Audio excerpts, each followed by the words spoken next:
had 211 people in attendance, so that was amazing compared to last year and all the years before. So we can't wait to keep going and growing with that event. Just a few little announcements tonight and tomorrow. The Northwestern Theater has their play going on at 7 p.m. tonight and then 2 p.m. tomorrow, along with Kayla's Kindness, which is her fundraiser for this year, and it is at the museum. And it's from 5:30, I think, till 7:30. And the next week, Act 1 has a play, the Savannah Sipping Society, and Nikki said that she's in it, so we'll have to go in for that, and that is February 27th through the 29th.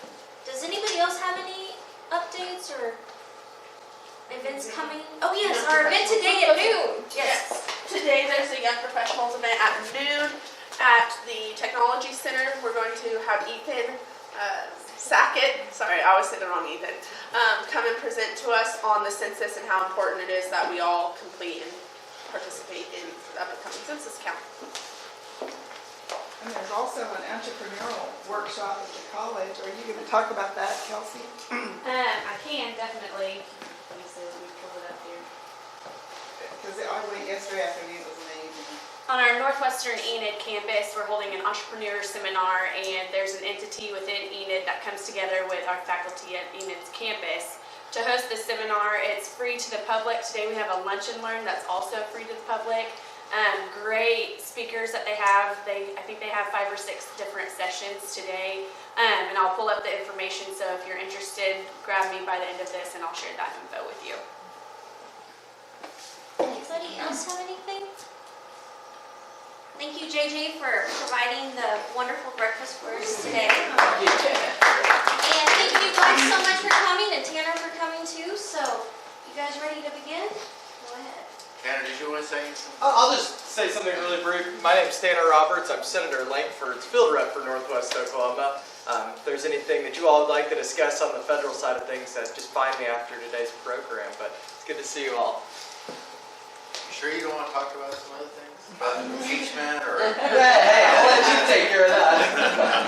I'm state. I got busy enough at the state level. I guess I'm going to kick us off, okay? The floor is yours, Representative. He generally gets first up, and so I'm going to get up first. It's been things have really picked up at the Capitol. Things are going full speed ahead right now. We got one more week of committee work. In other words, all the House bills have to be through a committee by next week to be heard on the floor. And so it's busy. I was in public safety yesterday. We were the ones that got to hear all the gun bills yesterday. So we only had 30 bills yesterday in committee. So we got done yesterday afternoon and finally got out of there. Constitutional carry is still kept. The Oklahoma City representative that was wanting to ban constitutional carry, it did not pass. We have all sorts of bills that we get to deal with. But there's some few things I'd like to talk to you about. Some of the activity we've been going on. Senate side has had the abolitionists over there. We've had Higher Ed Day. We've had Rose Day got canceled this year, and then we had FFA there this week. And so it's just been going from one thing to another. One of the things you guys will need to know is that on Medicaid expansion, what are we going to do about Medicaid expansion? Of course, you guys all know that the state question is out there, 802, and that would put Medicaid expansion into the Constitution of the state of Oklahoma. Okay, it puts it in there as we would be defined to give certain benefits no matter what. Right now, the federal government is going to pick up 90% of any of the Medicaid expansion. Just to explain what Medicaid expansion is. Medicaid, right now, we take care of children and stuff like that at poverty level and below. This would move from poverty level to 138% of the poverty level would get money to help on health care. They call it healthy adults. Okay? And so it is in effect in many states, but right now the federal government's taking up 90% of it, and they're wanting the states to kick in 10%. And The governor's working on a plan actively. In fact, he's going to be in Northwest Oklahoma today talking with hospitals regarding some of that. And so he's trying to work out a plan that we can use as Oklahomans to shape what we need. First of all, it would not be in the Constitution, okay? The danger to me of it being in the Constitution, federal government, like I told you, has got 90% of it covered right now. The other Medicaid that they do, they only give 60%. Talking to Senator Langford in a direct conversation, he said, how can we afford to keep this group and pay 90% of it, and this group and pay 60%? Well, it will cost the state, just to cover our 10% over here, it's going to cost us $180 million, okay? Remember, our state's a balanced budget, so eventually it's going to go to 60. Unless you guys want to pay a lot more taxes and raise this one to 90, which I don't think you will. And so when this drops to 60, was that 540 million more that you're going to have to come out of the state dollars? And so your taxes will go up. It'll cost the state that much more to take care of that. And so we want to have the flexibility to do what we need to do to take care of the people of Oklahoma. First of all, the governor's plan, I know that will, how many of you guys pay a premium on your insurance? Sure you do, right? Why should even those people have a little bit? And we're not talking high dollar, but just kind of like having some skin in the game. Like I talked to the governor on Wednesday when he was there, there should be a copay. You guys go to the doctors at a copay with a lot of your insurance, right? And I'm not asking to break these people. One of my idea is that right now, a lot of those that are on Medicaid, what do? A lot of them will go to the emergency room, okay? Why shouldn't the copay for going to the doctor be lower than the copay to go to the emergency room? Try to move people in the right direction. Because right now, I mean, that costs our healthcare organization a whole lot more. There's a lot more healthcare dollars goes into that than there would if they would go to the normal primary care doctor. And so there's some things that we can shape. We can pay, we can add a work benefit. If they're working, we'll maybe lower their premium a little bit or something like that. Try to get these people to be, move them in the right direction. Medicaid shouldn't be. Thanks for coming in, Todd. We're not done. Is there any other questions? Are there any other questions? Thank you. So Megan was even embarrassed to come with me because they'll know what we like. But that's just something that we're looking at. The governor's working really hard, and he's working and asking questions and stuff like that. So we're trying to get it to shape for the benefit of Oklahomans. Because if we go into it and put it in the Constitution, it's black and white. Whereas the other ways, we can shape it to make it the best. Now, some people are saying, I don't want Medicaid expansion. I kind of agree with you there. But I'll just put it this way. We've had numerous ballot initiatives, right? How many of you guys thought the marijuana one would pass? How many thought that would pass? I didn't think it passed. It did, didn't it? Passed handily, right? Well, I can tell you that the number of signatures that they got on the initiative petition for this one was the highest we've ever had in the state of Oklahoma.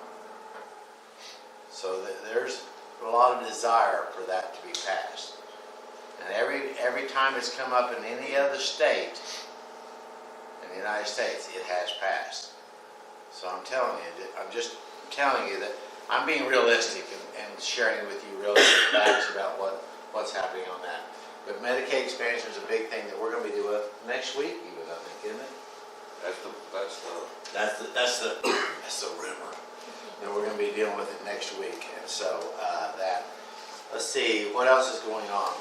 The House passed a anti-abortion bill, House Bill 1882, which would take a doctor's license away from him for 1 year, suspend his license for 1 year if he did an abortion that was not at the risk of the mother. We know that the courts may challenge that, but you know, sometimes you gotta push back at the courts and push them back a little bit, push on them. Say, this is the will of the people, because we are voted in by people. You know, you vote yes or no on a judge after he gets in there, but we're voted in there, so we're hearing people wanting to push this direction, so we keep pushing those and the judges and that judicial branch back a little bit, trying to do that. I know the Senate's got a heartbeat bill, is that correct?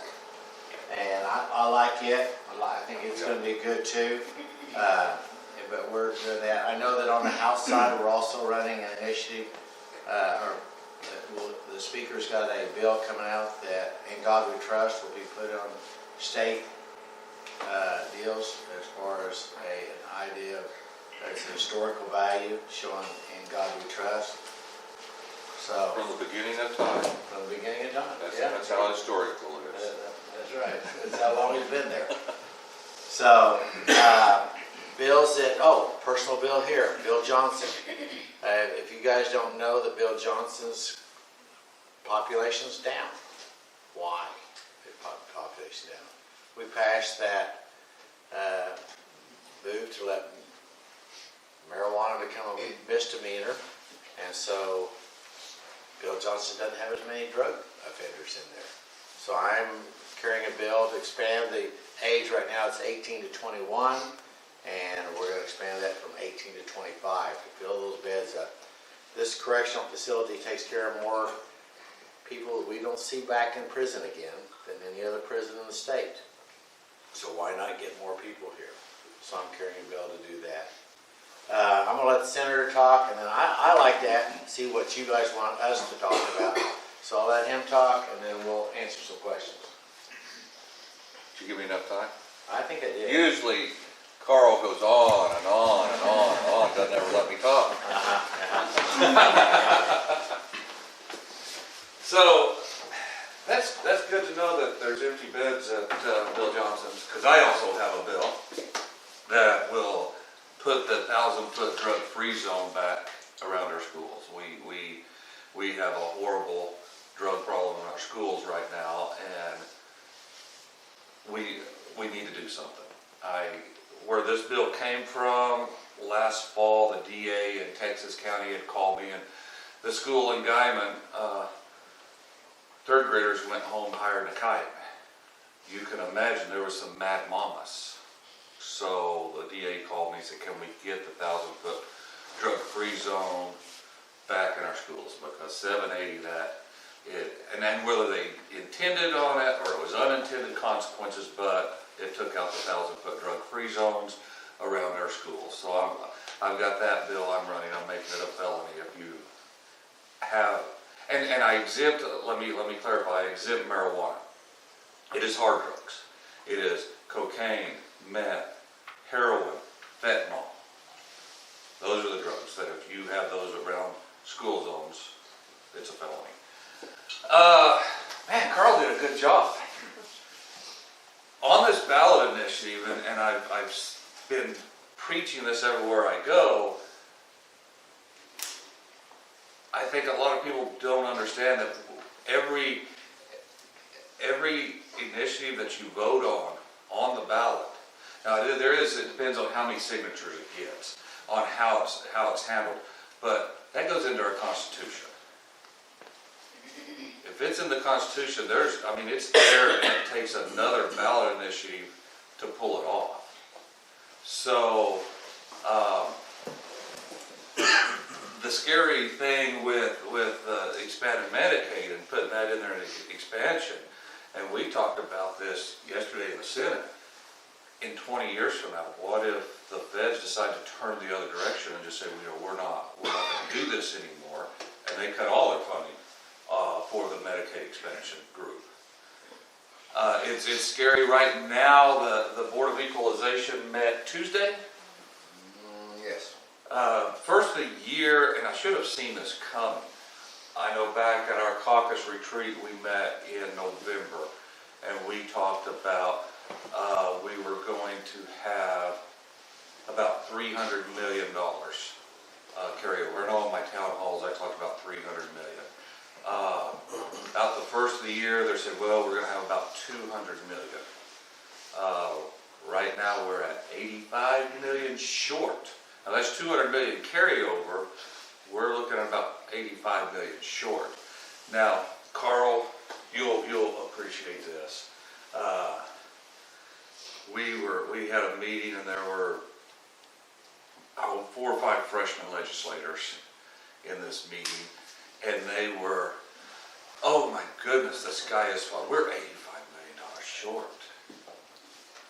And I looked over at my colleague, Senator Montgomery, that came in with me, and I said, that's nothing.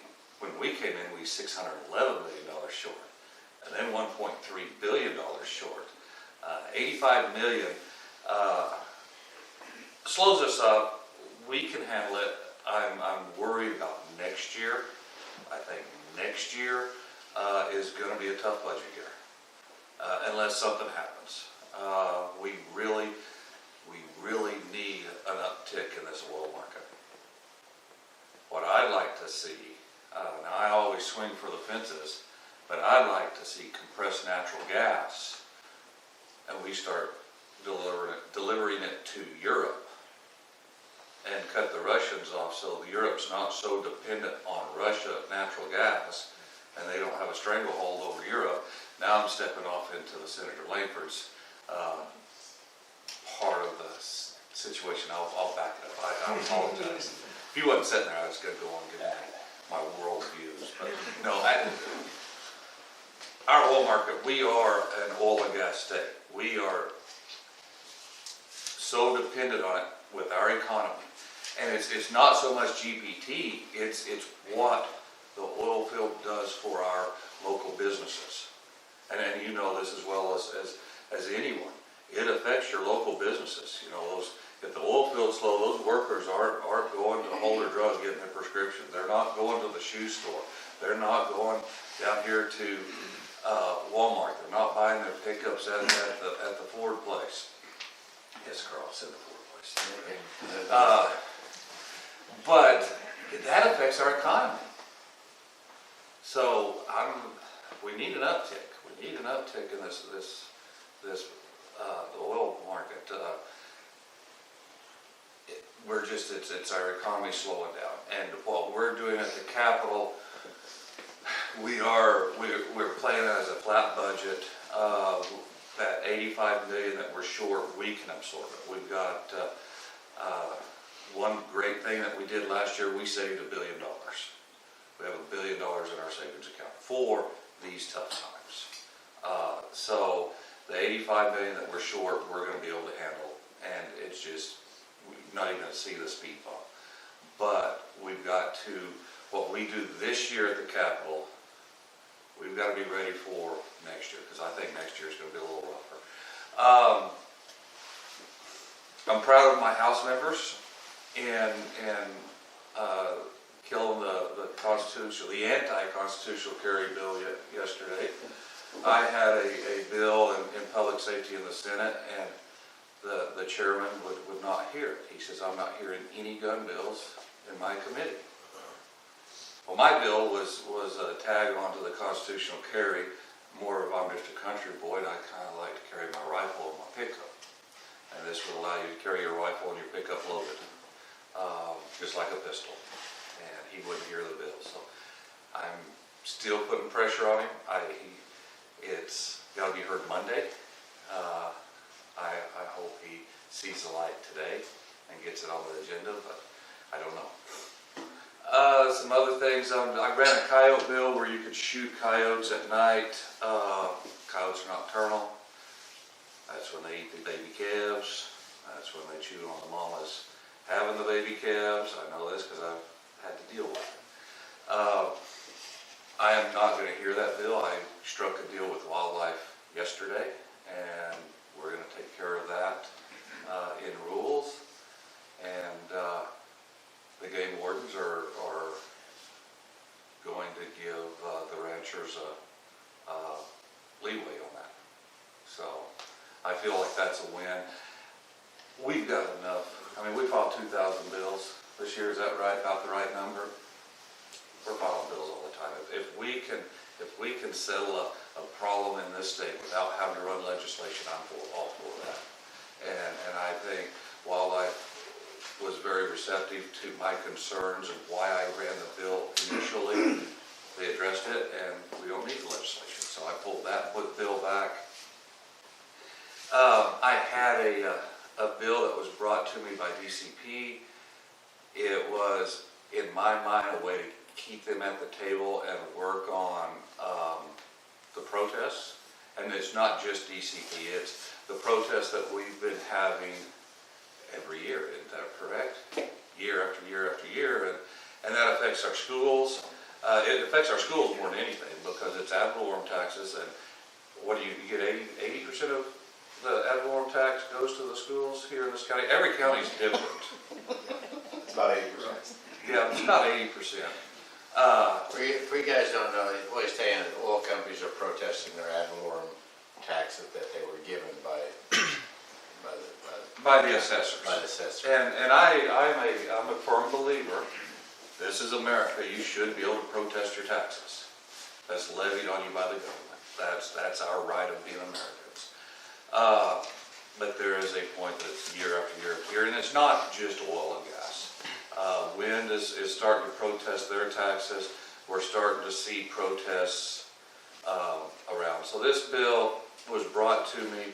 I've been on, I've been on DCP since I was elected, because in my House district, it was really affecting schools because the amount of money that they protest on their taxes is then sent to escrow, and that money stays there until it's settled.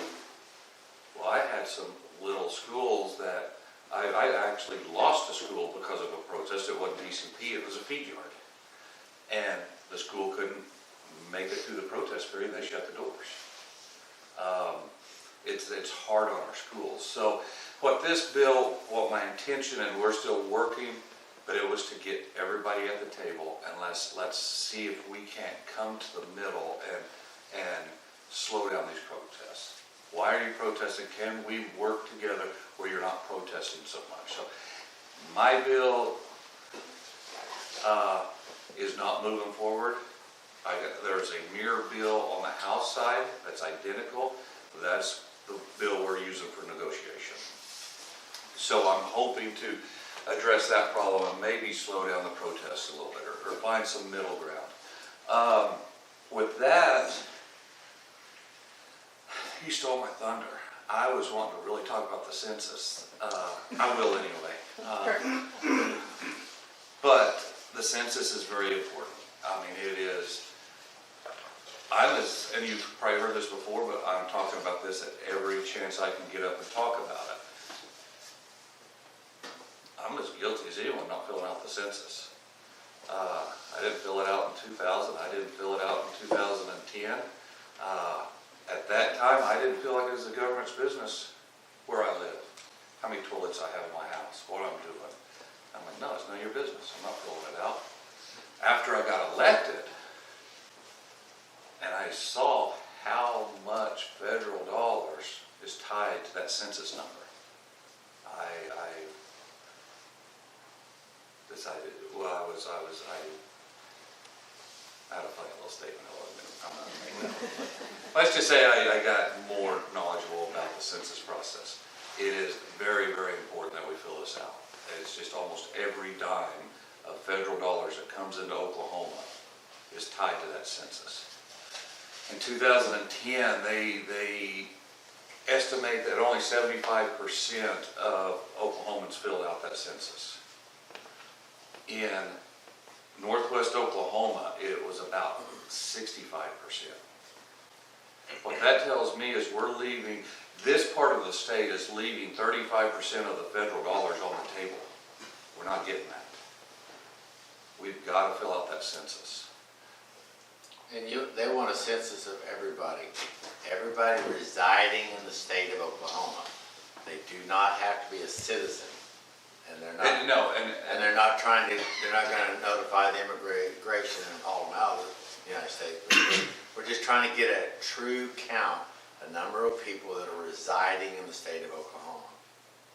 Right, and they've taken the question off that even ask if you're a legal citizen. They just want to know, are you living here?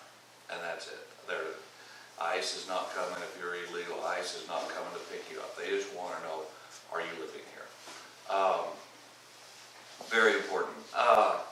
The other thing is that's how we draw our districts on the political side. Whether it's your county commissioners, whether it's your state representative or your state senator. Rural Oklahoma is hemorrhaging people. We are losing population. And every time we do a census, we lose population, we have to redraw the lines. And when we redraw the lines, we're having to reach into urban areas to get the population, and we wind up losing rural legislators. We get urban legislators. Case in point, Denise Cross-White-Hader. She, that House seat had been a wheat farmer from Enid for 10 years. It got redrawn. Denise Cross-White-Hader lives in Yukon. Now tell me what someone in Yukon knows about wheat farming around Enid. So that tells me the wheat farmers around Enid lost their voice to an urban person, and we have plenty of urban people at that Capitol. The issues I see at the Capitol is not so much Democrat versus Republicans. It's urban versus rural. That's the fights that we have at the Capitol. And we've just got to stand up and be counted. And I just implore you, fill it out. Get your friends to fill it out. Get your family. I was at a meeting, actually, a census meeting. And I said, I've been telling people, have their family, have their friends, make sure you fill it out. And I said, I don't even care if they go to the cemetery and fill it out. And everybody in that meeting went, I said, I'm just joking. It's just a joke. But with that, I'll shut up and let you guys ask questions. I think we kind of covered it all, but Arbitration with the tribes, we have a tribe scale. we're in a little situation there.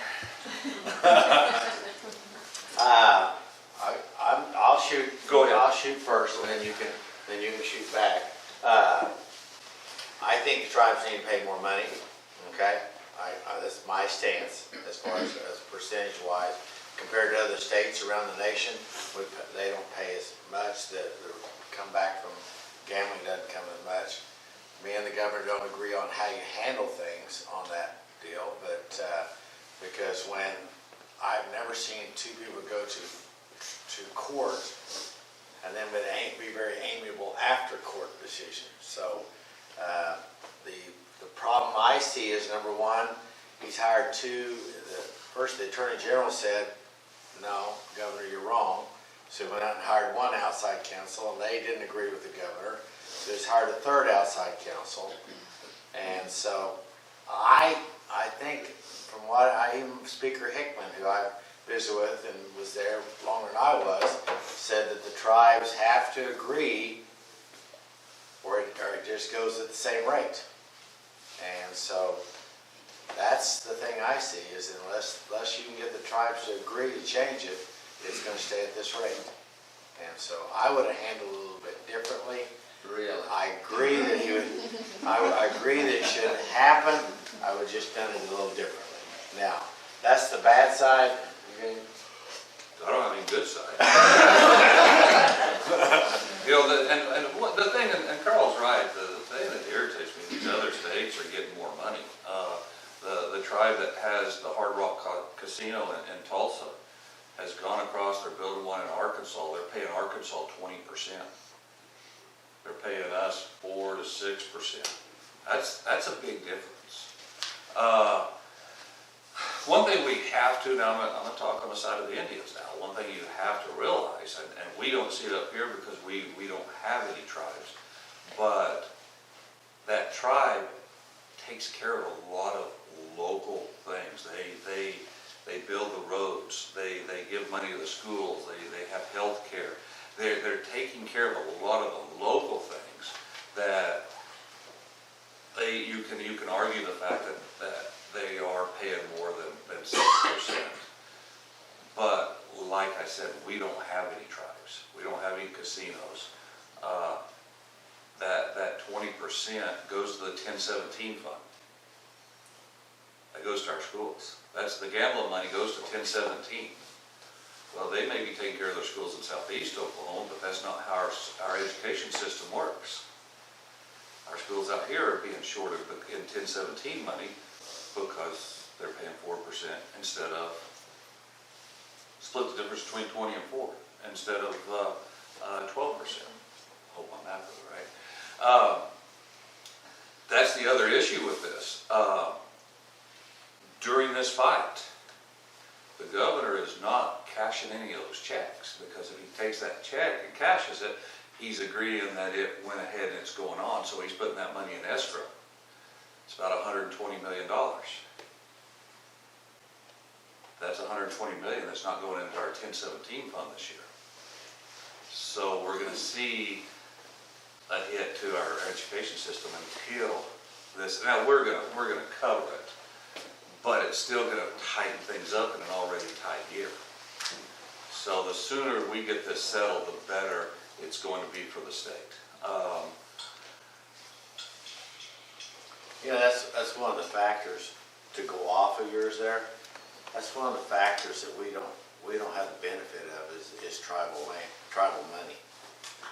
And, you know, that's why our correctional facilities like Keys, Bill Johnson and Crabtree are important, because they, I mean, not that they're the only providers of government, I mean, but those are actual jobs that stay here in that area. And so that's one of the things that we've been fighting for, is to make sure that those prisons aren't on the governor's list of closings that he had talked about a few weeks ago.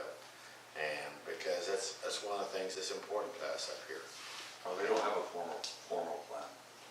Well, I know. It's not formal. It's not formal, but the problem is the way, our fear is, the governor's a man of action, right? You've seen that and all the things he doesn't sit around and have discussions about it. He just goes out and does things. Well, if he comes out and decides he wants to close Crabtree and Keys Correctional Center, guess what? Not likely you're going to get it back. So we're trying to work to be proactive and letting them know. I think Bill Johnson's in great shape, but I mean, we got to keep this. It's got a newer facilities. He's looking for older facilities, but I mean, we got a great workforce up here. We got good quality people up here working and stuff, and so we don't want those to get closed too, because they do make an impact on our area. Don't you think we should have been thinking about that when we voted to change the way that those boards were put together and gave the governor 5 different seats on those boards, those agency boards, instead of the rural representation that we had? How many of those board representatives are rural now out of that 9-member board on DOC? Me personally, I can't speak with Carl now. I was a big proponent of accountability, but right now today, I'm having a little buyer's remorse. And I can't speak for the House. The Senate is really trying to pull the reins up on the governor. And we have, how our system works is 3 branches of government, co-equal branches of government. And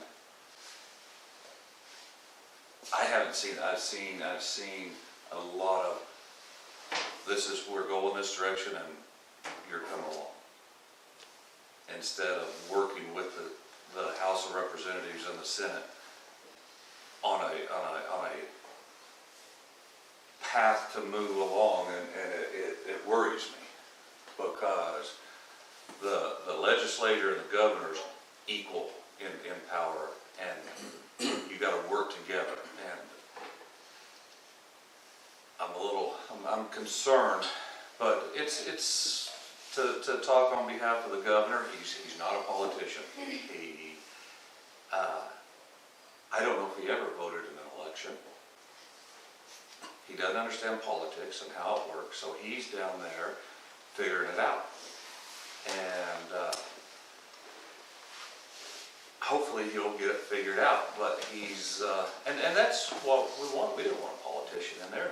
We didn't get a politician in there, but you're still in politics. You still have to learn how to work with people. You still have that negotiation, which you think, well, they're just making deals and that's a bad thing. No, that's how our process is worked out. And I've said it 1,000 times. When I have a bill from Felt, Oklahoma, the very far end of the panhandle, and I said, this is a great bill, it's gonna fix everything, and I take to the Capitol, and I get voices from Southeast saying, well, no, what about this? Well, I don't live in Southeast Oklahoma. I don't know about their problems. And they say, well, what about this? Well, let's amend the bill, and let's take care of your problems. But by going through the process and taking all the voices from around the state, usually that bill that I started out thinking it was the best bill around is a better bill because of the process. And I don't mean to give a civics lesson, but our founding fathers, the way they set this, our system up was geniuses on a fair way to do things. And if you have a governor coming in and say, this is just the way we're gonna do it, and you're cutting out that process, and it's not good. But he's learning. He's gonna learn some more this year on how that works, because he tends to forget that the Senate has confirmation power. So, But back to the tribes, okay.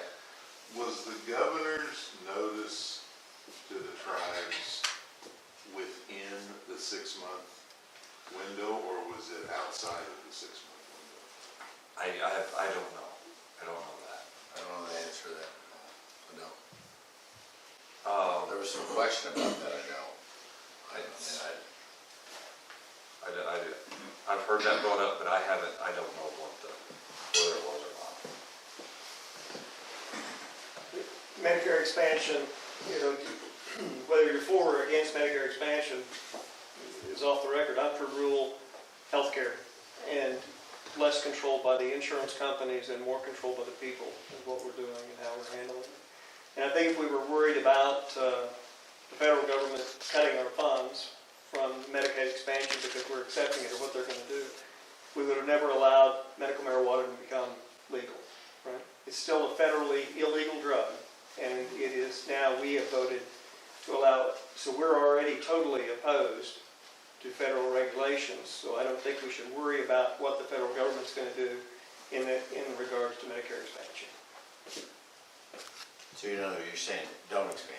Well, no, I am saying that if we're fearful of not taking Medicare expansion, for fear that at some point in time the federal government might cut our funds, they should have already cut our funds, right? Because now we have voted in our state to allow marijuana to be illegal, where it's still federally illegal. Make sense? Yes. Yeah. It's the same argument that SB 13 people were saying on abortion was just outlaw abortion. And, well, in Oklahoma, to let you know, Oklahoma, it's illegal right now to do an abortion in Oklahoma. We just don't enforce it because we're afraid of the Supreme Court. Back to afraid, well, they'll start cutting we're bucking the government, or the federal government. You're right.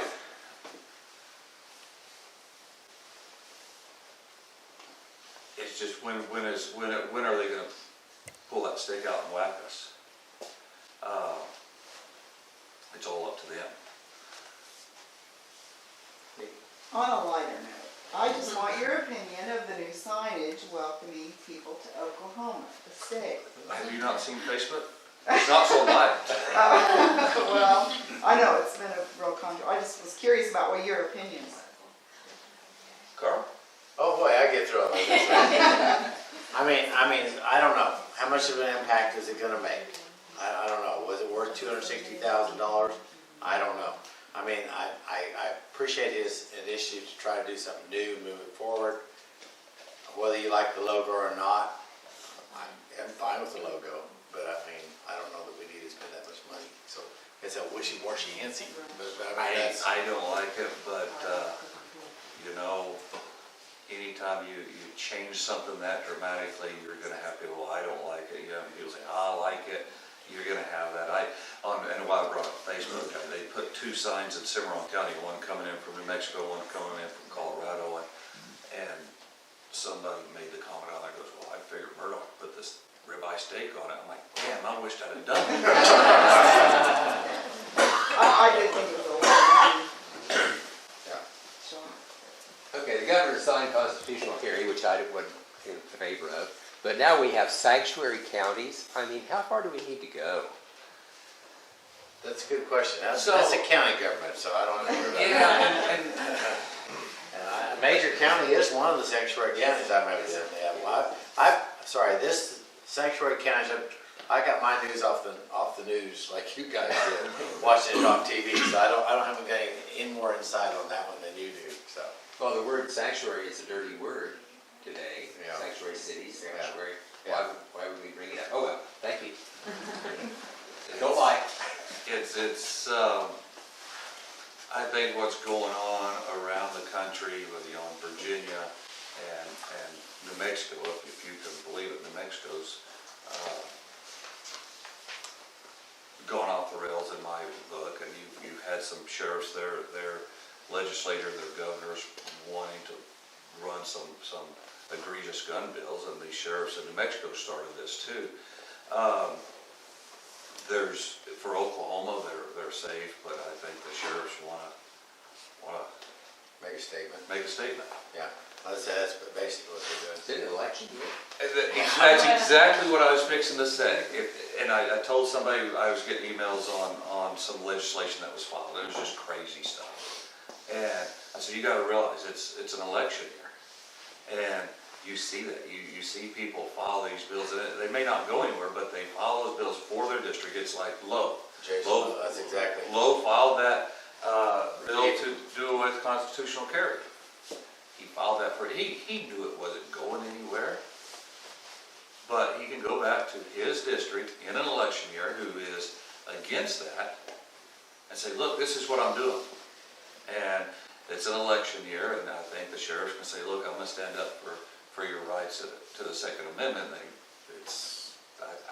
In my mind, I think that's why they did it. Because there's no threat right now in Oklahoma that your Second Amendment rights are going to be infringed on. How did the state go from $1 billion in the hole to $1 billion in the savings account? I mean, that's a $2 billion swing there. And $1 billion here and $1 billion there, and all of a sudden, you're talking about serious money. So 5% GPT Versus 2%. versus 2%, gas tax, cigarette tax. And then we had, for that short period of time, that upswing in the oil fields, so that's how I can explain that. And what he was talking about earlier, right now, we need, for state of Oklahoma to break even, $58 a barrel oil. Isn't that right? $58 a barrel oil. What's the price of oil today? 54 and a half, right? 54 and a half, okay. It's 54 and a half, so we're here. earlier It was 49.8 the other day. So when we get below that, just think, it's just like you guys know, here's your income, and here, or here's your income, and the expenses are here. You got to match. And state of Oklahoma, we believe in a balanced budget. So as long as that oil's down here, and we depend so much on oil, it's going to be a factor. But that 5%, raising it more than doubling the GPT from what it was, gross production tax, did make a big influx of money. The other thing, natural gas. I think 270 on natural gas, and what are we on natural gas? $1? Yeah, it's $1. It's half of what we had budgeted in to figure in what's coming out of natural gas. So that's why you have those big swings. And I don't know if you traded commodities on the board, but you see those big swings. I don't trade them, but I have cattle, and one day they'll drop at $4 a pound. Sorry, $4 a hundredweight every day for week. That's a big change in the work of the product that you have, and that's where we're at as a state. That's why we need these stabilization funds. And that's why we need that $1 billion in a savings account, because our state is dependent on oil and gas and agriculture. And both those are a commodity that is traded on the Board of Trades, and you see those big swings. And it affects the entire state. And coronavirus has the power to either raise the oil prices or lower it. Right now, they're saying it will probably lower oil prices. And so they said that they're having a backup on oil shipments or Yeah, something like because that. China's not using that. Just quit drinking. I certainly appreciate your work, and we appreciate you all coming to rural Oklahoma and representing us in the state. I don't think there's any question about that. I know one of the governor's main focuses is on tourism, and so I'm interested to know how many additional tourism dollars are coming to our part of the state because of his initiative. And the other thing is that I'm very concerned about the loss of two major facilities in our district or our area, and that's Fort Supply and Alva, as far as the Department of Corrections is concerned. I think those are really, really important job-producing areas that those communities may or may not be able to afford to lose. So we are moving the needle, and I can't remember when I put that first press. It was right after the first of the year. Yeah. I learned about it at our caucus retreat. I did not want, before Christmas, in our caucus retreat, like middle of November, holiday season's coming up, I didn't want to worry the employees out there that over Christmas they may be losing a job. So I waited till after the first of the year. Those letters and those phone calls are working. I met with DOC, and they could not believe the amount of letters and phone calls they were getting. Now, this is not DOC's deal. This is coming from the governor's office and staff. And those letters are making a difference. And we're going to need to make another round. But I've got a meeting with the governor. I had a meeting, and he canceled it to go to Washington for the Medicaid deal with the feds. But I want to show him the benefits. I met with DOC and talked to, because they're going to look at these closures like a BRAC closure with military bases. They're going to have check boxes on, okay, do you do this, is this there? And it's one of the things is, what does the communities have to offer? What does the area have to offer this facility? One thing we have to offer is our career tech system. And I have Dwight Hughes in Woodward. He met with DOC maybe this week. I know he had a meeting with them to set up a program with Fort Supply that he will go in and these guys that's fixing to get out will have an associate's degree and have a job. That will lower recidivism. I'm going to sell to the governor that we need to make Fort Supply Prison the premier minimum security prison. They've got 3,200 acres out there, is that correct? And then Crabtree's got 160, I think, on the outside too.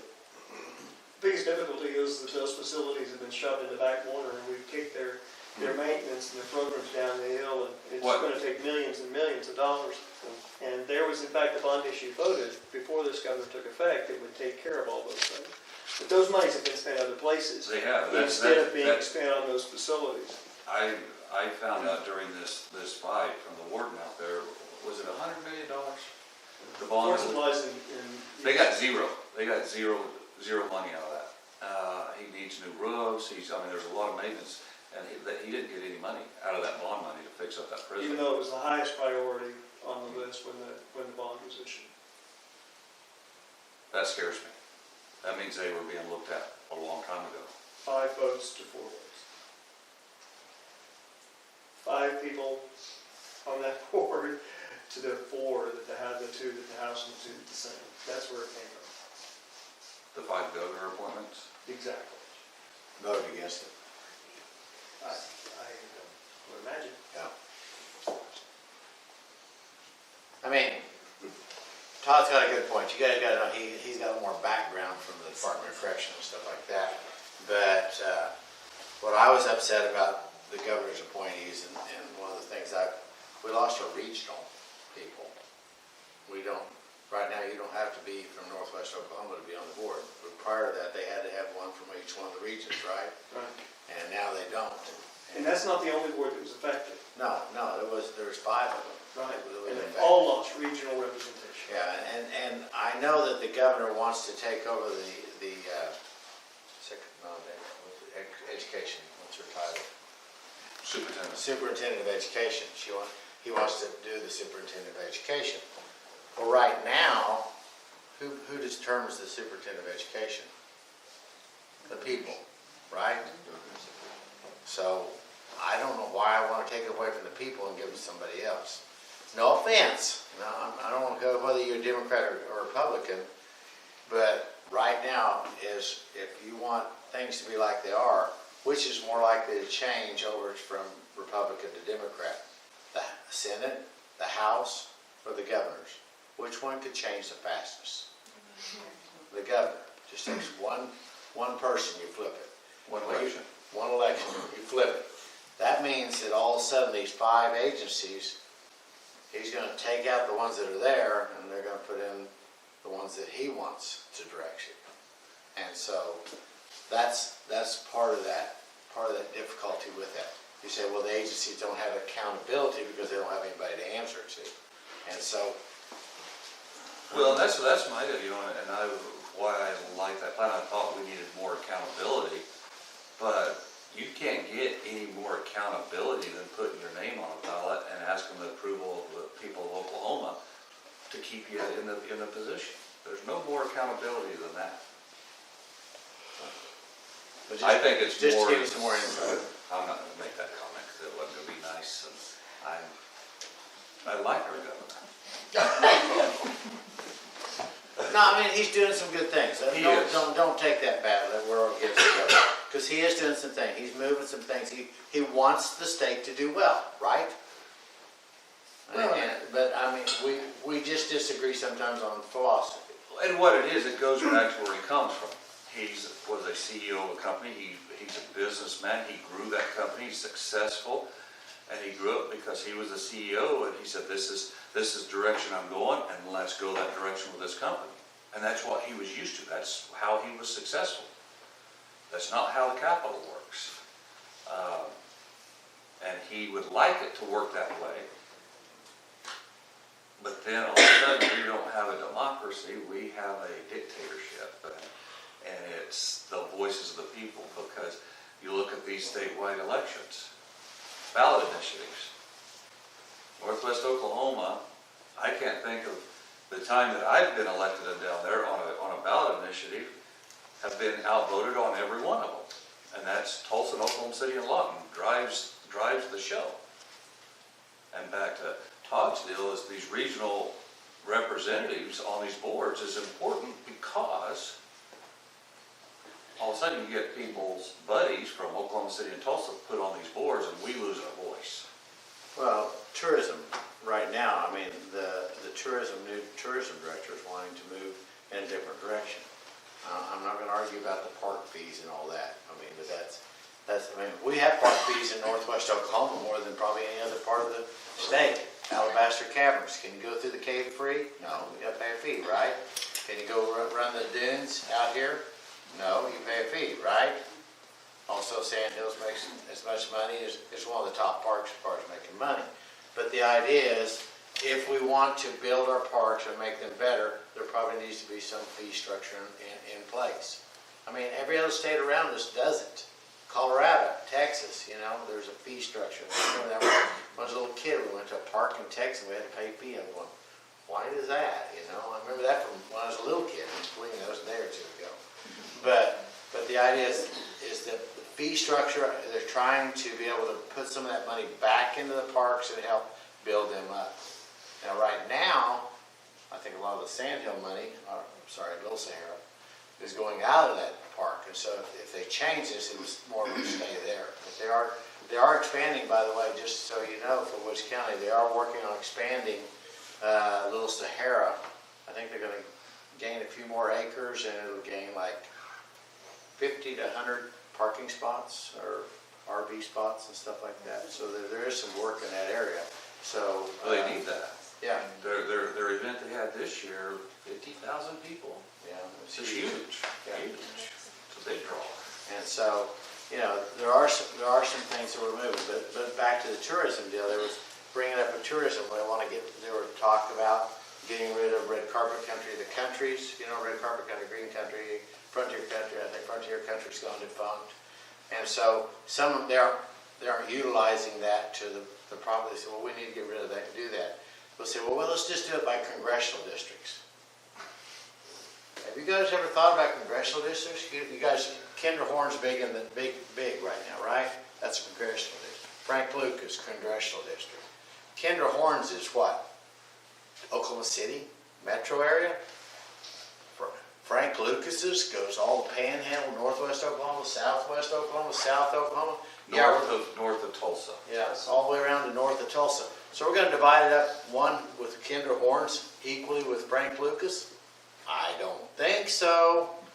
And so I've had a little sit down with the lieutenant governor and them and said, how's that fair? I've got more parks in that congressional district than Kinderhorn ever thought about, you know? So how do you share your tax dollar evenly by congressional district? So he has vetoed that one. And so I'm trying to make sure that we get our tax dollar back out here in northwest Oklahoma, that you know, we're fair, that we're treated equally. So anyway, sorry, that's my rant for the day. Sorry about that. So oil and gas, we see that's not producing like it was. Agriculture is down, might possibly be losing some DOC facilities, losing some jobs. So what initiatives are you guys looking at towards renewable energy and how we can get some of that? We have wind coming, right, and to create some more jobs and that sort of thing. So what else is Oklahoma trying to do on that front to look to a new horizon rather than beat our head against old ideas? So I've got a bill, and I'm a tax incentive guy. I think I look at a tax incentive as a fertilizer. And if you want to grow a crop, you got to go out there and put fertilizer down. I've got a bill, it's not this year, I'm working on it. Going to do an interim study next year. But what I want to do is something like the film tax credit that we have to come in here and make a movie. But for our marginal and capped wells, we've got over 20,000 wells in the state that's capped. And they're marginal, they're 10 to 20 barrel a day wells that they're not utilizing. That's still back to oil though, right? Oil and natural gas, it's either one. Okay. But this legislation I'm wanting to push is a tax incentive for an Oklahoma company to come in and start reclaiming some of these wells. We're back to oil. And I know that's our heart and soul, and True, my family but- has an oil well, but But we've got that asset right now. We've got those bores out there right now. Your question is, what are we trying to do to bring things in? yeah. Aerospace is they're really pushing aerospace. Does that help us up here? I don't know. Does that help with renewable opportunities, renewable energy? You mean like solar? Solar, wind. There is some movement in solar. And I think there's reluctancy on the state's part, at least on my part, for the state to give incentives for that, because we got bit so hard on the wind deal, it cost our state, you know. And so there's been some, but I'm talking to the wind people, they we're not gonna have that many more wind farms. However, I wake up on the news today and they got 3 new wind farms that are gonna be up here in northwest Oklahoma. But the more the emphasis is going to be shifted to solar, putting up solar panels. And so there is some work on the solar part of the energy. And our problem right now is transmission lines. We've got to have transmission lines. That's what's holding them back right now. If we had a transmission line system that we could get it out, they'd be rocking and rolling, building wind farms. landowners. But if we had initiatives from you guys, that would bring some more jobs for construction, right? So we'd have people living here, tourism would go up because you're spending money here, staying So here and working. I agree with you. If you remember the wind catcher project they were gonna build out in the Panhandle, Keys, Oklahoma, actually Keys lost, but they're not gonna have a school next year. They were counting on that. That was gonna be 40 jobs in Keys, permanent jobs, in Keys. And the transmission line got shut down. They shut the whole project down. It's all tied back to those transmission lines, and Do you wind girls have anything to add to that? No, I mean, I think you laid it out pretty well. Transmission's an issue, and, I mean, that could have been a great project for those counties out there, and it was really disappointing to see that it didn't go through. what I'd like to see, and what I've talked to the FERC director in Washington DC, one of them, and I've visited with some other people in Washington, I'd like to see someone on the federal level, since you're here, is to get a vision much like Eisenhower had with our interstate highways. And our transmission infrastructure right now in the United States needs some work. And to go in and redo our transmission lines in the United States and get them cross-section. So we can utilize the power that we have right here, whether it's oil and gas, whether it's wind, whether it's solar. I'd like to send it west. Now, on the wind catcher project, what happened was getting the land to go take it east. And I don't think that company handled it right when they said they were gonna do this.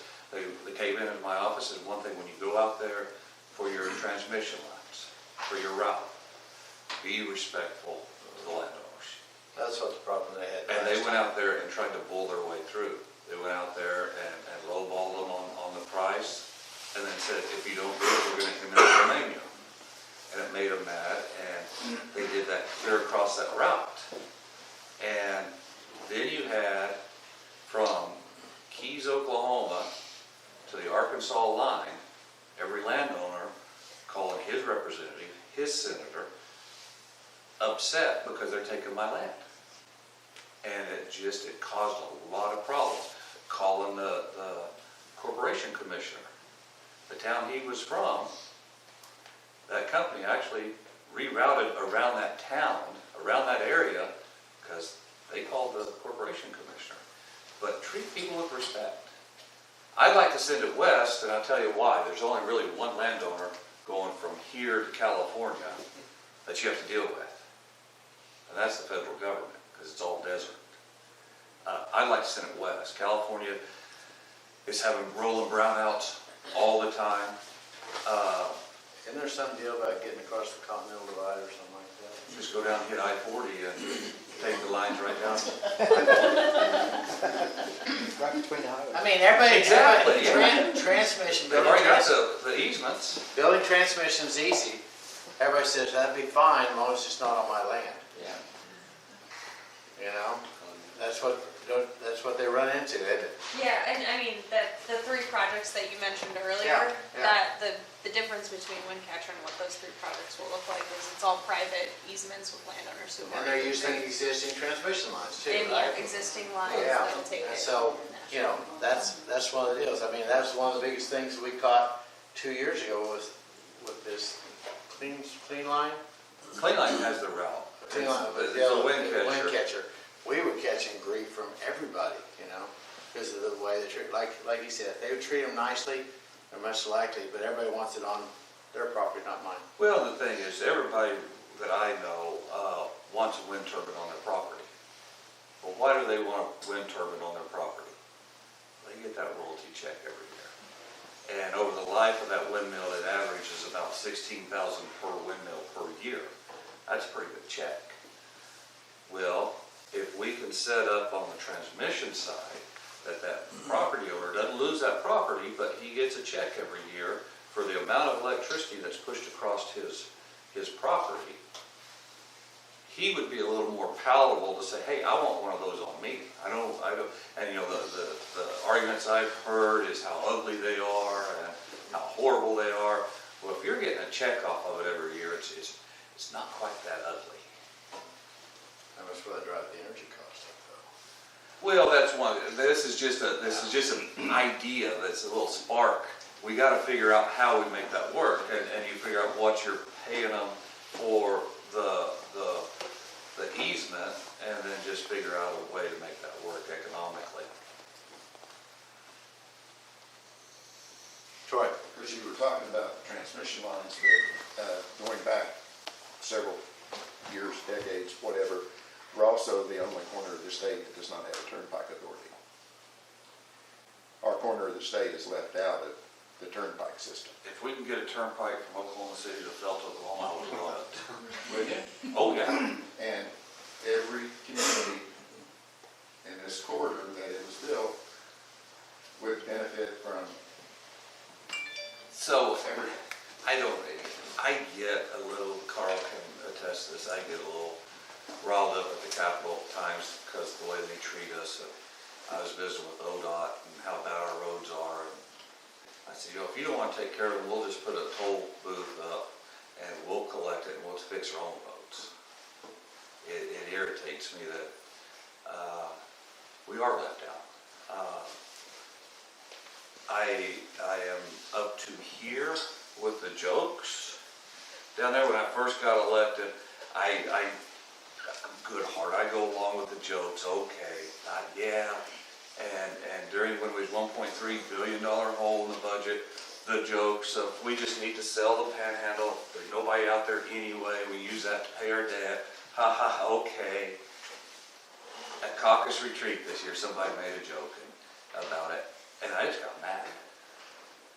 I'm over the jokes, and I've seen time after time how we're left out, and it's not funny anymore. It's not funny that we are left out. It's not funny that they are shutting down our health clinics because they're starving us out. It's not funny that they want to shut down our prison. That's in force supply, 170 jobs in an oil crisis. Woodward, I heard the other day from your best friend, Alan Case, for the first time in 40 years, they're below 11,000 people. And now the state wants to go in there and shut a prison down? That's a kick in the teeth. It would be devastating, not just to Woodward, to the 3 counties around it. Because there's people that work there from Harper County. They ship the prisoners from Fort Supply to Harper County Hospital for treatment. That would hurt that hospital's revenue. There's people from Ellis County that work there, that hurt Ellis County, Woodward County. The whole area is affected. And it's the same thing right here with Helena. And I'm up to here with them forgetting about us. So if you're gonna shut the. Can I go off his and finish his answer there? You know, sometimes, Troy, we have to do something different, okay? One of the biggest highways we got through going through northwest Oklahoma is Highway 412. Biggest, carrier. Right now, 412 goes from the tip of the Panhandle up to Miami, Oklahoma, right up that corner. So it goes all the way across state, probably one of the longest transitions across here. There was only 66 miles of that wasn't 70 miles an hour, okay?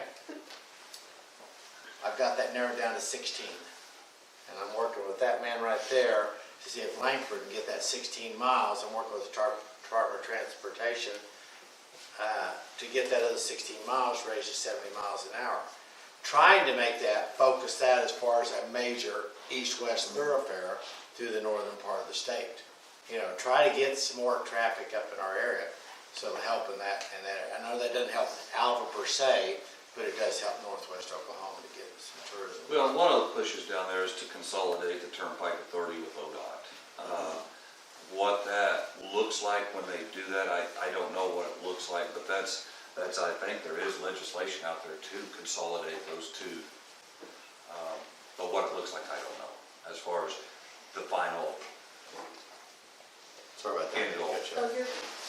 So if they're willing to shut these prisons down, are they gonna just turn out the prisoners?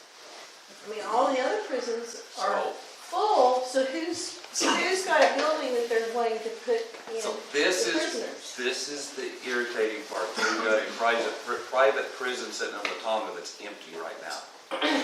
So let's make a political decision to shut down Force Supply.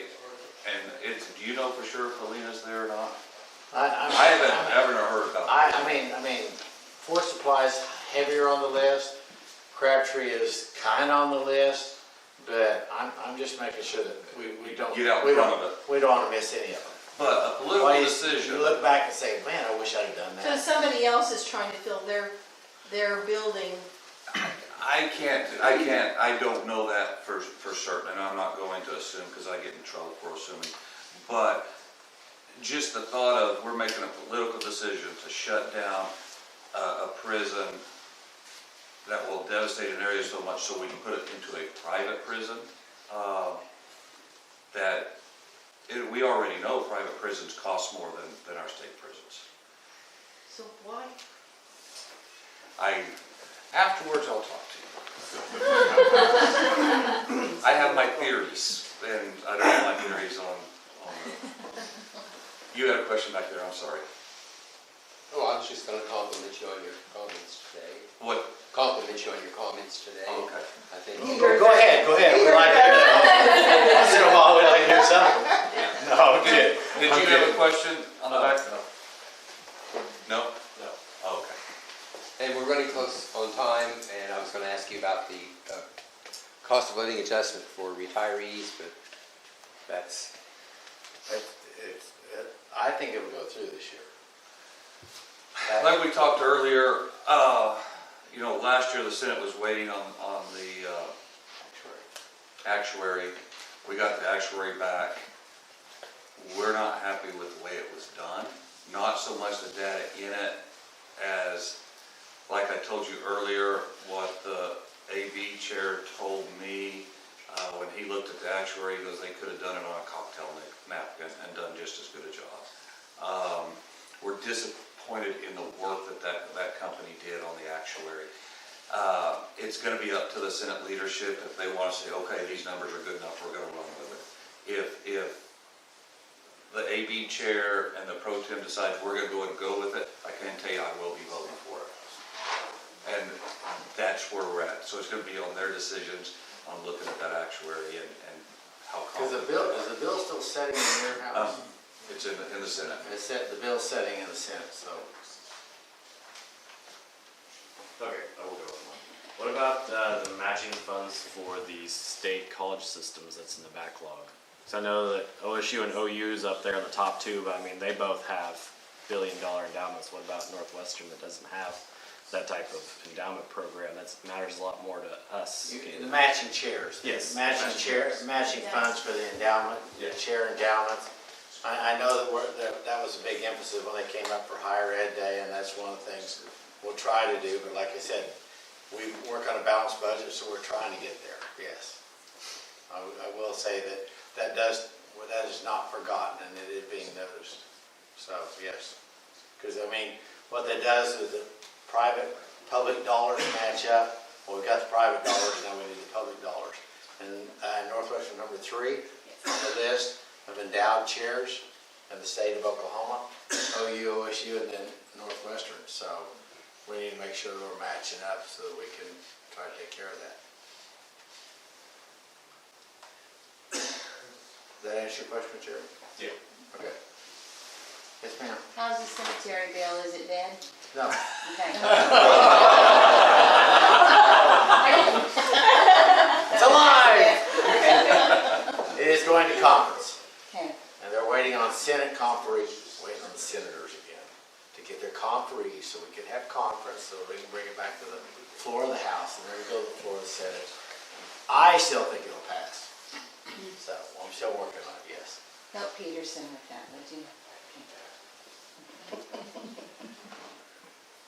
Yes, sir. You think the number of medical dispensaries will weed themselves out? Oh. I tell you what, if we ever do, I know there's a lot of the smaller ones, but if they ever go federal level with medical marijuana, we'll wipe them all out. Our great senator, my won't mention his name because we already had several times, came to the Capitol and visited with us. And he had told us that Corona, not the virus, the beer company, is investing heavily in the northwest part of the country with grow facilities. And as soon as it goes federally legal, they're moving in with multi-billion dollars worth of investment.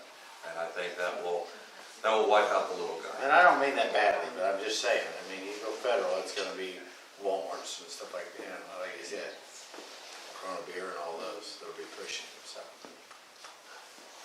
Thank you all very much for coming, thank you. And I think you all have,